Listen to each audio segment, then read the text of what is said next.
Ansiedade é uma coisa que quase todo mundo já sentiu na pele. Mas e quando ela resolve morar com a gente e não pagar aluguel? Aí a coisa complica. Hoje vamos mergulhar em dois dos caminhos mais eficazes para lidar com isso: medicação e terapia. Vamos entender como cada um funciona e, o mais importante, porque a união dos dois é tão poderosa.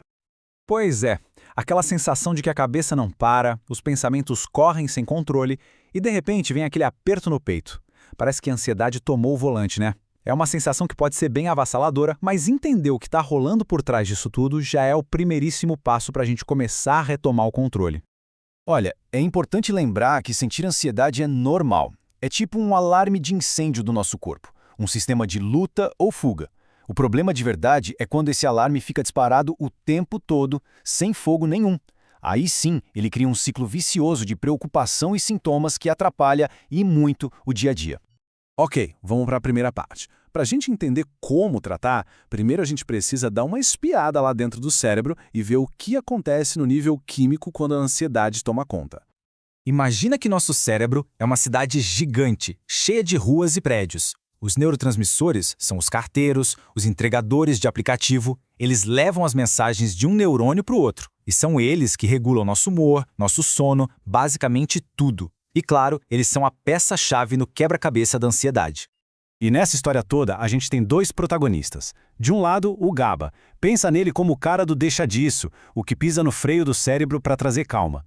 Do outro, a serotonina, que é tipo o maestro da orquestra do bem-estar. Quando essa dupla está desafinada, ou seja, em desequilíbrio, aí a ansiedade dá o ar da garça.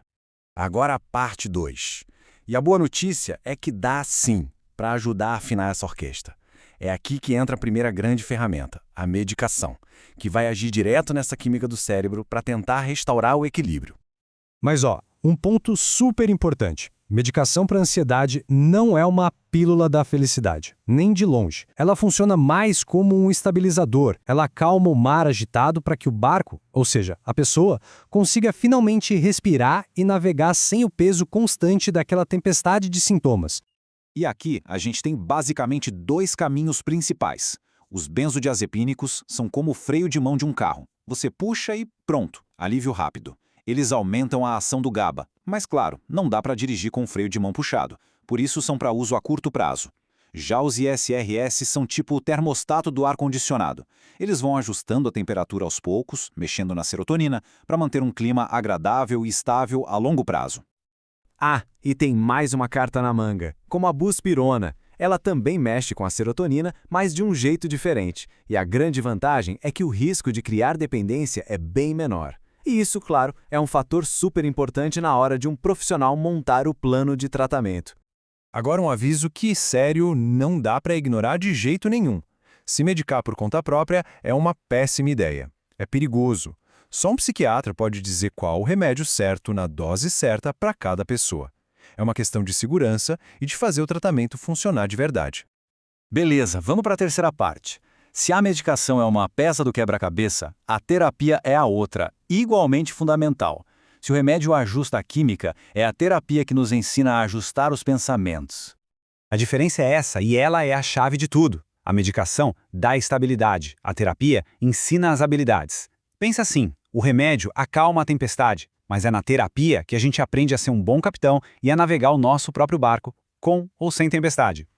E na prática, o que acontece na terapia? Bom, com a ajuda de um psicólogo, a pessoa aprende a identificar o que aperta o botão da ansiedade. Depois, cria um tipo de kit de primeiros socorros para lidar com as crises. E o mais importante, ela vai fundo para entender de onde tudo isso vem e, aos poucos, consegue quebrar aqueles padrões que só alimentam a ansiedade.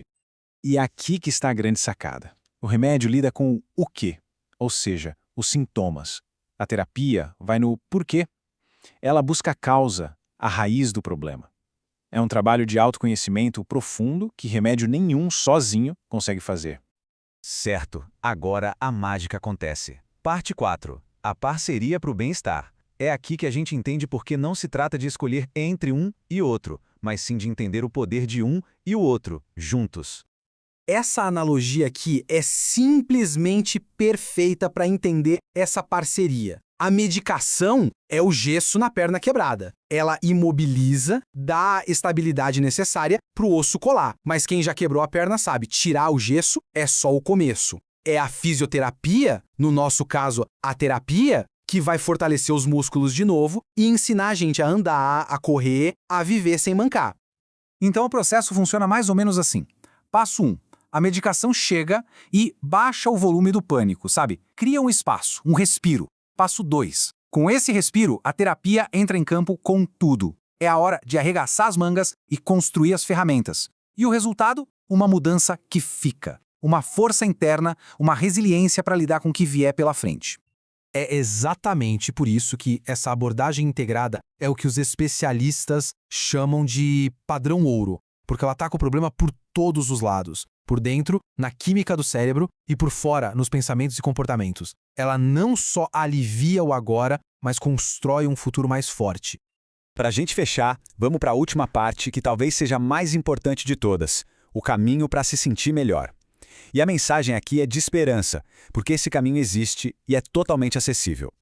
Se tem uma coisa para guardar de tudo isso, é esta: a ansiedade tem tratamento. Com a ajuda certa, é totalmente possível aprender a lidar com ela e ter uma qualidade de vida muito, mas muito melhor.